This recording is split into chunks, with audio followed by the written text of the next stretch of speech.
इस क्वेश्चन में हमें एक लॉजिक सर्किट दिया गया है जिसमें हमें एक्स की वैल्यू पूछी गई है in terms of A and B input.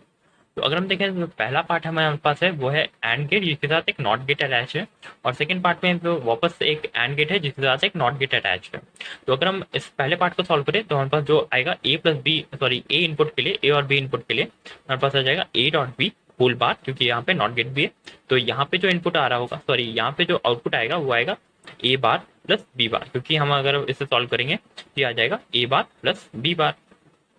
अब इसी इनपुट को सॉरी इसी आउटपुट को as a form of input feed किया जा रहा है इस अंदर पार्ट में। तो अगर हम देखें यहाँ पे, क्योंकि यही इनपुट दोनों टर्मिनल में जा रहा है, तो हम यहाँ पे लिख सकते हैं एंड गेट के लिए A bar plus B bar multiplied by A bar plus B bar, और क्योंकि यहाँ पे एक नॉट गेट बिट है तो यहाँ पे होल बार।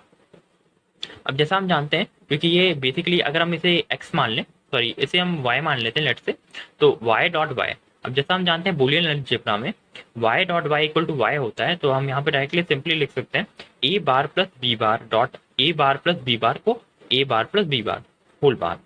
अब अगर हम इसे सॉल्व करें तो ये हमारे पास आ जाएगा, जब ये बार टूटेगा तो हमारे पास आएगा A double bar dot B double bar, क्योंकि ये जो प्लस साइन है वो मल्टीप्लिकेशन में चेंज हो जाएगा। और जैसा हम जानते हैं ए डबल बार को हम सिंपली ए लिख सकते हैं, तो हमारे पास ये आ जाएगा